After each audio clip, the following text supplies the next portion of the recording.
কথা বলার সময় একটু চিন্তা ভাবনা করে কথা বলা উচিত। একটি কথা রয়েছে, দিন যায় কথা থাকে। এমন কথা লিখবেন না, বলবেন না যেটি আপনাকে পরবর্তীতে লজ্জিত করবে। আমরা আজকেও স্বতন্ত্র রয়েছি, সংসদে ইনশাল্লাহ স্বতন্ত্র থাকব। আমরা দেশ জাতির পক্ষে কথা বলবো।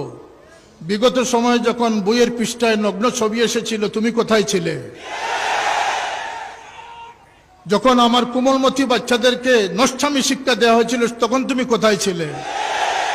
আর তোমরা যদি সেই কাজ করে যেতে, তা আজকে আমাদের মতো লোকরা এত কষ্ট করতে হতো না। এই পথ পরিক্রমাকে যদি তোমরা সঠিকভাবে সঠিক ধারায় পরিচালিত করতে পারতে, বাংলাদেশের 2500 ফাজিল কামিল মাদ্রাসা নিরাপত্তা লাভ করেছে স্বতন্ত্র আরবি বিশ্ববিদ্যালয়ের মাধ্যমে, সেটি আমাদের কর্ম ছিল। সুতরাং কথা বলার সময় একটু চিন্তা ভাবনা করে কথা বলা উচিত।